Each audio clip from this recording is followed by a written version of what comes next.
Siapa kalian? Tanya bunga terbata ketika efek obat bius mulai berkurang. Sedikit demi sedikit, kesadarannya kembali. Rasa takut seketika menyergapnya saat ia terbangun dan tidak mengenali sekelilingnya. Ditambah lagi dengan kehadiran dua pria berpenampilan preman yang berdiri di dekatnya. Rupanya kamu tidak mengenaliku. Pria berjenggot dan berkumis tebal itu mendekat sembari mengacungkan pisau tepat ke tengah-tengah leher bunga. Ancaman itu membuat wanita itu langsung memberontak dengan ketakutan. Bunga mengenal suara itu. Tidak salah lagi, itu suara kaisar. Hanya saja, penampilannya sangat jauh berbeda dengan yang biasa ia lihat selama 5 tahun ini. Kulitnya sedikit menggelap, rambutnya keriting tebal, dan jenggot panjang membuatnya hampir tak dikenali. Mau apa kamu? Tanya bunga terbata. Salah bergerak sedikit saja, ujung pisau itu bisa melukainya. Kini ia benar-benar tak berkutik di bawah tekanan kaisar. Menurutmu aku mau apa? Pria itu menyeringai lebar di balik kumis dan jenggot tebalnya. Aku tidak punya masalah denganmu. Kenapa kamu melakukan ini? Bibir bunga bergetar hebat. Ia teringat peringatan suaminya. Sayangnya, perasaan kecewa membuatnya enggan mendengarkan nasihat suaminya. Kini ia benar-benar dalam keadaan terancam. Kita memang tidak mempunyai masalah. Kamu juga tidak melakukan kesalahan apapun, ucap kaisar lirih namun penuh penekanan. Salahmu di sini hanyalah, kamu adalah wanita yang dicintai oleh galaksi yang bodoh itu. Dan satu lagi kesalahanmu adalah, kamu mengandung anaknya. Sementara aku adalah orang pertama yang sangat ingin memusnahkan keturunannya. Kenapa kamu melakukan ini? Apa salah suamiku? Wajah bunga sudah tak tergambarkan piasnya. Ia bahkan merasakan ujung pisau menyentuh kulit lehernya, terasa perih. Salahnya. Kamu mau tahu di mana salahnya? Pisau itu kini menyusuri rahangnya, bergerak ke atas dan mengarah ke kulit pipinya. Salahnya dia tidak bersyukur. Dia juga tidak membagi kasih sayang ayahnya denganku. Karena sikapnya yang membangkang itulah, akhirnya aku yang menjadi pelampiasan amarah bajingan itu, lanjut kaisar. Yang ia maksud adalah ayah biologisnya. Sikap galaksi yang dingin pada ayahnya membuat pria itu melampiaskan kekesalannya pada kaisar yang tak tahu apa-apa. Selain kekerasan dari ibunya, ayahnya adalah orang kedua yang menyumbang perasaan dendam dalam diri kaisar. Di saat aku mengemis kasih sayang dari ayah kami, dia dengan sombong malah mengabaikan perhatian penuh yang didapatnya. Dan kamu tahu, pada siapa ayah kami itu melampiaskan kemarahannya atas sikap galaksi. Pisau itu terus menari-nari di kulit yang memucat itu. Kepadaku. Aku yang dipukulnya. Aku yang ditendangnya. Aku yang disiksanya. Semakin ia mengingat kenangan buruk masa kecilnya, kebencian kaisar pada galaksi semakin membuncah. Tetapi galaksi tidak salah apa-apa. Dendammu salah sasaran. Bukankah seharusnya orang yang kamu benci adalah ayah kalian? Suara bunga bergetar. Dia ataupun si bodoh itu sama saja. Kalau saja tua bangka itu belum mati, aku mungkin juga sudah mencincangnya dengan tanganku sendiri, jawab kaisar. Keringat dingin semakin membanjiri wajah pucat bunga. Dendam pria ini rupanya sebesar itu hingga memiliki pemikiran mengerikan seperti itu. Bunga pikir mereka hanya berebut wanita, tidak sampai bermain nyawa. Kenapa wajahmu terkejut begitu? Kamu ragu aku bisa melakukan tindakan itu? Bahkan temanmu saja sudah merasakan bagaimana tanganku membuatnya menjadi daging cincang yang siap disantap untuk makan malam. Seringai kaisar melebar.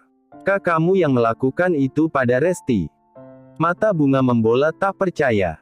Ya. Dan mungkin kamu akan menjadi yang selanjutnya, ancam kaisar. Tubuh bunga langsung gemetar hebat. Level ketakutannya meningkat drastis dibandingkan sebelumnya. Tapi tenang saja. Kamu masih bisa selamat, asalkan. Kaisar menjeda kalimatnya. Asalkan galaksi mau menggantikan posisimu di sini. Tiba-tiba, ia mengarahkan pisau itu cepat, mengarah ke tembok hingga tertancap di sana. Jantung bunga terasa melompat. Keringat dingin semakin berlomba membanjir seiring rasa takut yang kian mendera. Mulutnya bahkan tak mampu berkata apa-apa lagi saking terkejutnya dengan situasi yang ia hadapi. Bagaimana kalau kita hubungi suamimu itu sekarang? Kaisar kembali menyeringai lebar. Kita lihat apakah dia berani berkorban untuk anak dan istrinya. Apa yang akan kamu dapatkan dengan melukai kami? Tanya bunga lemah. Kepuasan. Aku ingin galaksi berlutut di kakiku setelah bertahun-tahun lamanya dia hanya menjadikanku anjing peliharaannya yang harus patuh dengan perintahnya, jawab Kaisar. Inilah akibatnya jika membangkang pada orang tua. Sudah bagus-bagus dapat calon suami yang bisa menjamin masa depan.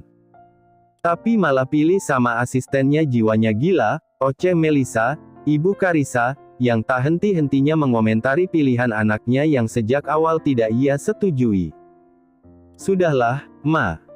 Kamu ini, anak sedang begini kamu masih sempat-sempatnya ngomelin Carissa, tegur Billy, nampak malu dengan sikap istrinya. Ya, memang sedari awal Melissa sangat mendukung hubungan Carissa dengan Galaksi. Bahkan ia sering pamer bahwa putrinya calon Nyonya Adiatama. Tapi Carissa malah dengan kurang ajar mempermalukannya, bahkan sampai membuat drama picisan dengan pria psikopat itu. Biar saja. Biar anak kamu itu mikir apa kesalahannya, tegas Melissa, tetap keras hati pada pendapatnya. Carissa memang bukan anak kandungnya. Billy hanya tahu hubungan Melissa dan Carissa baik-baik saja, setidaknya mereka tak pernah terlibat perdebatan. Meski jika dikatakan dekat, juga tidak. Pria itu terlalu fokus pada bisnisnya hingga abai pada perasaan putrinya. Carissa seringkali kesepian dan kurang kasih sayang. Billy pikir, selama tidak ada keributan, semuanya aman-aman saja. Padahal, nyatanya tidak seperti itu. Itu juga yang membuat Carissa tergila-gila pada Kaisar. Galaksi sangat acuh padanya, sikapnya bukan seperti kekasih. Ketika Kaisar datang menawarkan hari-hari menyenangkan dan sikap hangat, Carissa tak ragu sedikit pun untuk melepaskan Galaksi. Sebaiknya Om bawa Tante Melissa pergi dari sini. Carissa butuh tenang, Om. Bukan mendengarkan keributan kalian, saran Sarah, yang sudah lama jengah dengan sikap ibu tiri sahabatnya. Wanita itu selalu memakai topeng seolah dirinya ibu yang baik untuk Carissa. Hari ini, akhirnya topeng itu terbuka juga. Tolong jaga Carissa, Sarah. Kalau ada apa-apa, kamu kabari Om secepatnya, pinta Billy. Sarah hanya mengangguk, masih sedikit jengkel dengan Billy yang selalu kalah dan disetir istrinya. Kondisi Carissa saat ini masih belum stabil. Wanita itu sering bermimpi buruk dan berteriak ketakutan setiap malam.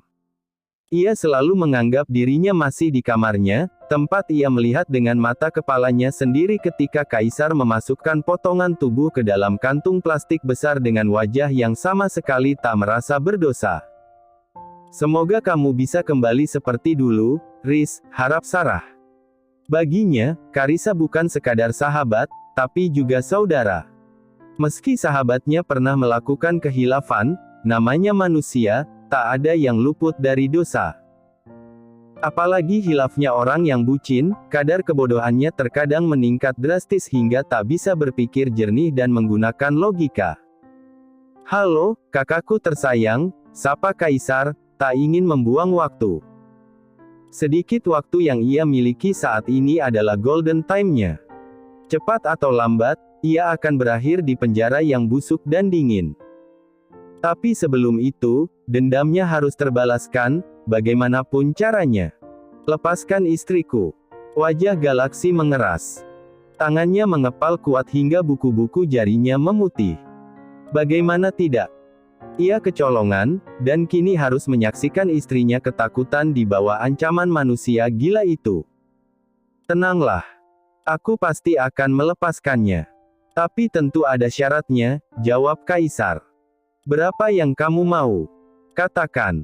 Jangan bertele-tele. Bentak Galaksi, tak membiarkan Kaisar banyak bicara dan mengintimidasinya. Itu hanya buang-buang waktu. Aku tidak butuh uangmu. Sudah kukatakan berkali-kali aku tidak butuh harta ayah kita yang idiot itu, balas Kaisar. Ia menggores pisau di pipi Bunga yang mulus hingga mengalir darah. Tangisan Bunga mulai terdengar pilu, membuat Galaksi semakin tak tega. Katakan apa maumu. Aku akan berikan apapun. Asal kamu lepaskan istriku, desak Galaksi. Hatinya berdesir hebat, seolah merasakan apa yang istrinya rasakan saat ini. Bagaimana kalau aku minta nyawamu?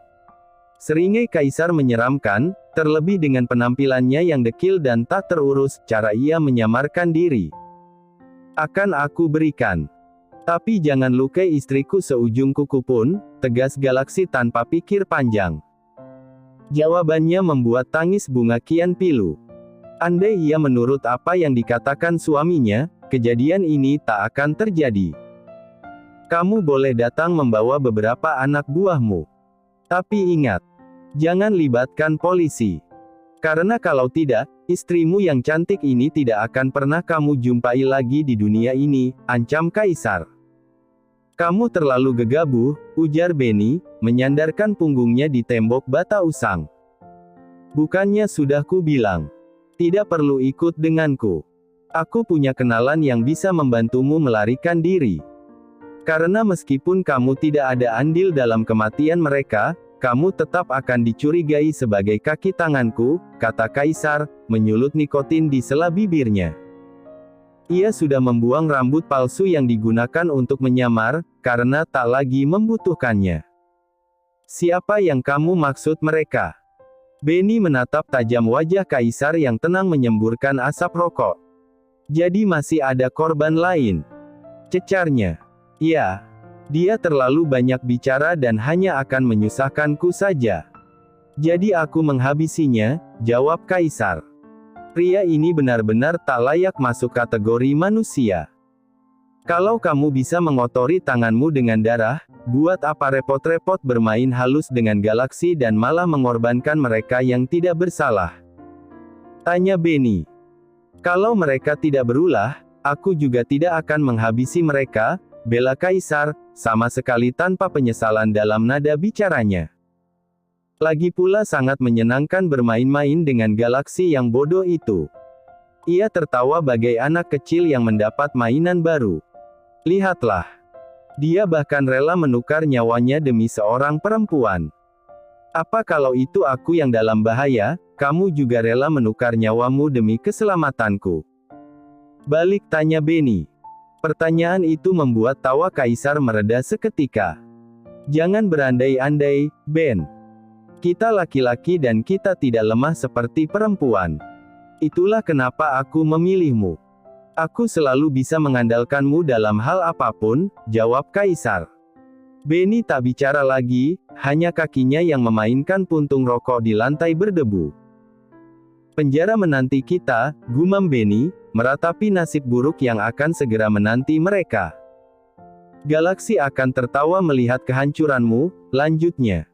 Tidak masalah. Karena dia akan tertawa di neraka, balas Kaisar, sudut bibirnya tertarik ke atas.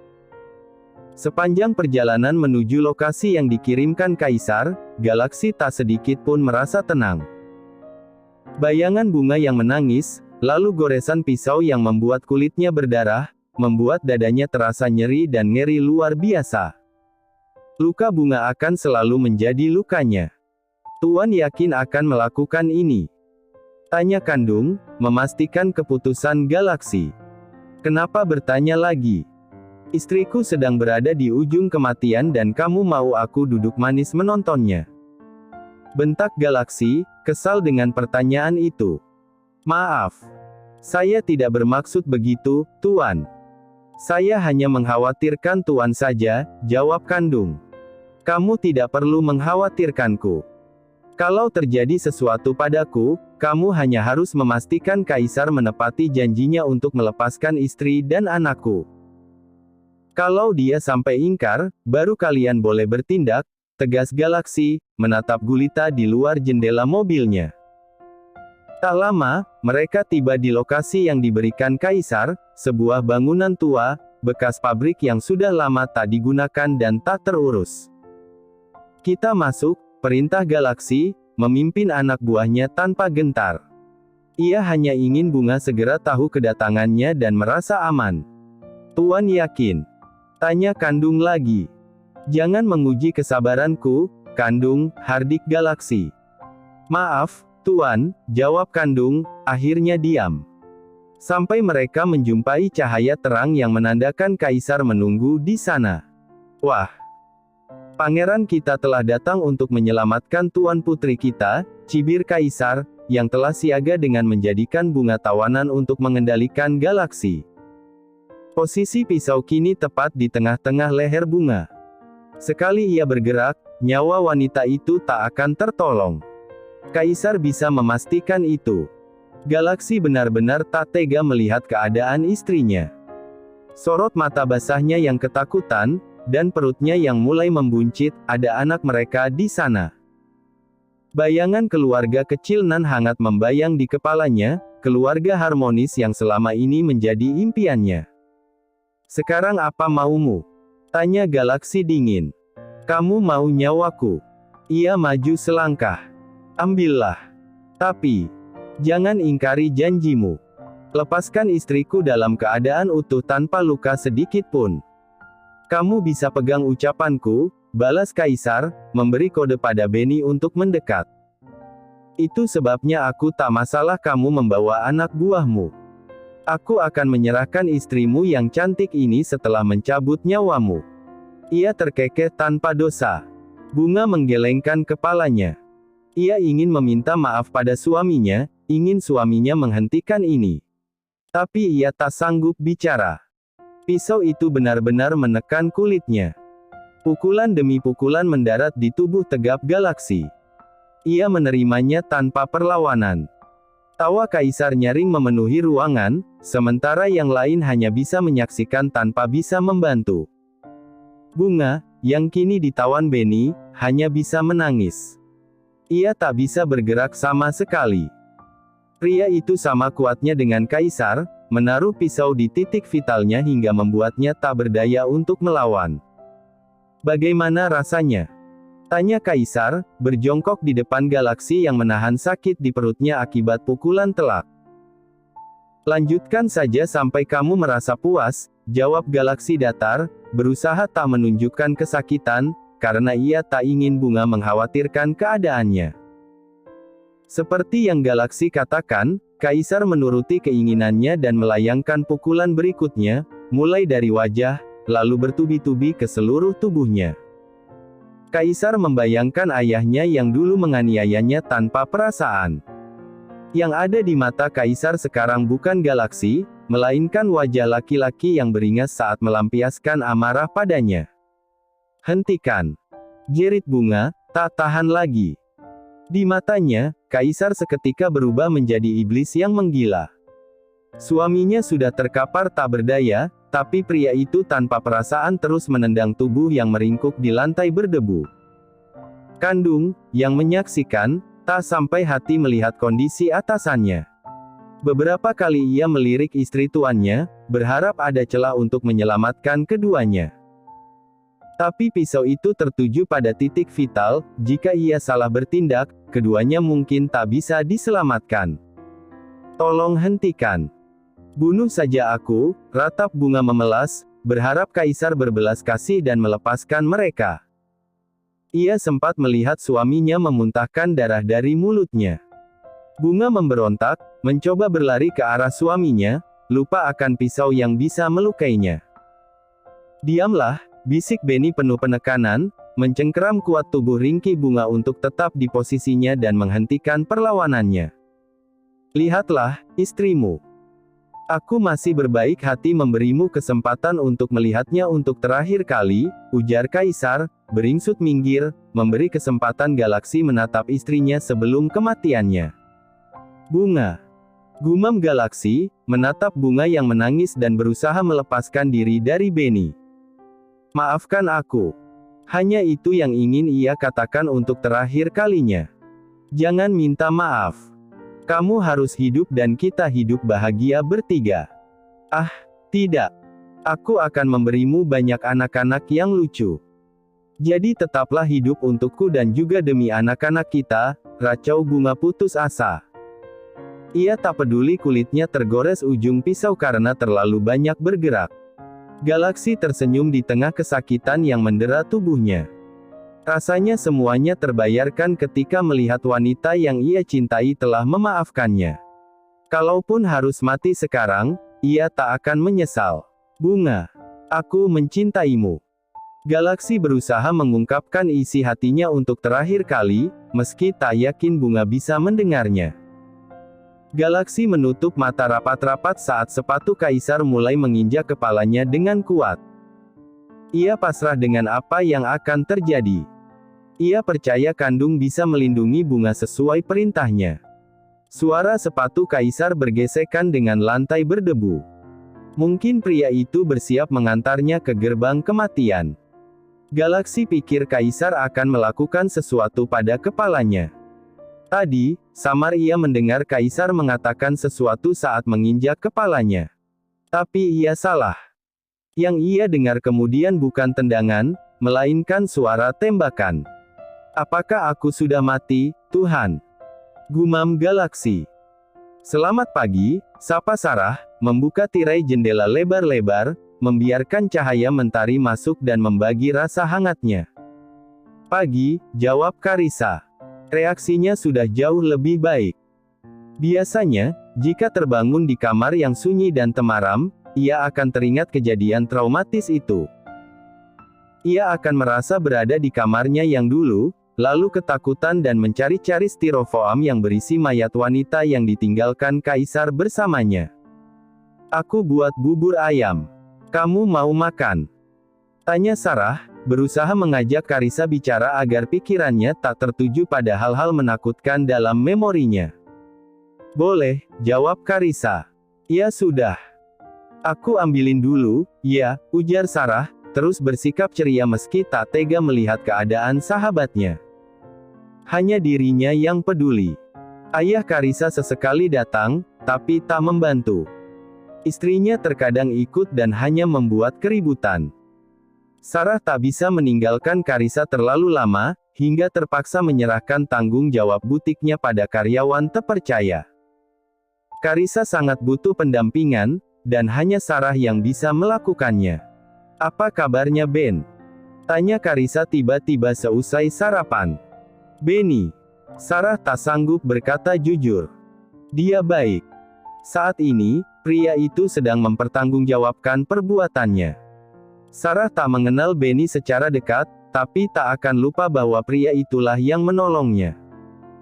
Kalau bukan karena Benny, mungkin ia masih disekap atau, lebih mengerikan, menjadi korban mutilasi kaisar berikutnya. Dia bilang sama aku. Katanya, jangan putus asa. Katanya sebentar lagi aku bisa bebas. Dan benar, tiba-tiba polisi datang dan aku selamat dari manusia jahat itu, cerita Karissa, lalu tiba-tiba menangis. Suasana hatinya sering berubah-ubah, terkadang sedih, terkadang ingin menangis tanpa alasan jelas. Ayo dimakan buahnya. Kamu harus cepat sehat dan kita urus butik kita sama-sama, ajak Sarah, buru-buru mengalihkan pembicaraan. Ia menyodorkan potongan buah di atas piring ke depan Karissa. Ini apelnya enak banget. Cobain, deh. Harusnya kamu tidak melakukan itu, ujar Sarah saat menemui Benny di penjara siang itu. Sepertinya aku termakan bisikan setan, kekeh Benny pelan. Tapi sorot matanya tak bisa berbohong, ada kesedihan dan luka. Sarah tak bisa menebak apa yang pria itu rasakan. Hubungan pasangan itu sulit dimengerti oleh orang normal sepertinya. Bagaimana hukumanmu? Tanya Sarah. Masih belum ada putusan. Tapi apapun itu, aku akan menjalaninya. Itu sudah konsekuensi dari kesalahan yang kuperbuat, jawab Benny. Meski tenang, Sarah bisa melihat penyesalan besar di mata lelah itu. Kenapa kamu melakukannya? Bukankah kamu mencintainya? Sarah masih penasaran. Sudah ku bilang. Sepertinya aku termakan bisikan setan. Aku tidak pernah berniat membunuhnya. Aku hanya berniat menghentikan kegilaannya. Tapi senjataku malah tertuju ke organ vitalnya, jelas Benny, matanya memerah. Mungkin sebentar lagi Sarah akan melihat air mata. Tapi Benny buru-buru menyudahi pertemuan, dan Sarah tak bisa memaksanya menjawab semua pertanyaan yang ingin ia ketahui. Gerimis merintik membasahi bumi yang kering. Seorang wanita berpayung hitam menghampiri tanah pemakaman yang masih merah. Ia berjongkok dan menaburkan bunga di atasnya. Seharusnya Bibik melakukan sesuatu saat dulu ayah dan ibumu menyiksamu dengan keji, sehingga kamu tidak tumbuh dengan membawa dendam yang akhirnya menghancurkan dirimu sendiri, ucap wanita itu, Big Mimi, dengan mata berkaca-kaca. Dialah saksi hidup masa kecil Kaisar yang suram dan pilu. Big Mimi berada di pihak Kaisar, tapi selalu menggagalkan rencana pria itu untuk mencelakai Galaksi maupun Bunga. Ia ingin Kaisar menghentikan dendamnya dan menjalani hidup sebagaimana mestinya. Tiada yang Big Mimi inginkan selain melihat Kaisar hidup normal dan bahagia. Kaisar dan Benny, orientasi kedekatan mereka sebenarnya lebih ke rasa nyaman. Bukan sekedar sweks saja. Tapi apapun itu, hubungan mereka tidak bisa dibenarkan. Seharusnya mereka cukup menjadi kakak adik atau saudara. Tidak lebih daripada itu. Karena itu salah dan tak ada alasan apapun yang membenarkan hubungan mereka. Semoga kamu tenang di sana, nak. Dan Tuhan mengampuni dosa-dosamu, ujar Big Mimi, berdiri dengan raut wajah sendu menatap gundukan tanah di depannya. Setelahnya, ia meninggalkan area pemakaman dengan setengah berlari. Hujan mulai turun lebat disertai angin kencang yang menggoyangkan ranting pohon Kamboja. Sekarang kamu jadi jelek, ujar Bunga pelan-pelan sambil membuka baju suaminya dan mengelap tubuh penuh lebam itu dengan waslap. Tidak masalah jelek. Kalau itu bisa membuat istriku menjadi perhatian dan peduli, balas Galaksi, tersenyum tipis. Sudut bibirnya masih terasa sakit akibat banyaknya pukulan yang diterimanya malam itu. Untungnya, tak ada luka dalam yang serius, meski ia sempat tak sadarkan diri nyaris semalaman, membuat Bunga menangis tanpa henti menungguinya di rumah sakit. Sekarang waktunya makan, kata Bunga, mengambil tempat makan dan bersiap menyuapi suaminya. Mau yang mana? Tawarnya, menunjukkan lauk yang tersedia. Kalau boleh aku mau yang menyuapinya saja, canda Galaksi. Bunga mencebikkan bibirnya. Ya sudah, buka mulutmu. Galaksi menurut, membuka mulut meski tak lebar karena sudut bibirnya masih nyeri. Bunga menyuapkan satu suapan kecil ke mulut suaminya, disertai bonus kecupan singkat di bibir yang terluka. Kalau mau yang menyuapi, makanlah yang banyak supaya lekas sehat, tantang Bunga. Terima kasih sudah menonton, guys. Jangan lupa klik like jika kalian menikmati cerita ini, subscribe untuk update konten seru lainnya, dan tinggalkan komentar di bawah tentang apa yang kalian pikirkan atau cerita apa yang ingin kalian dengar selanjutnya. Dukungan kalian sangat berarti. Sampai jumpa di video berikutnya.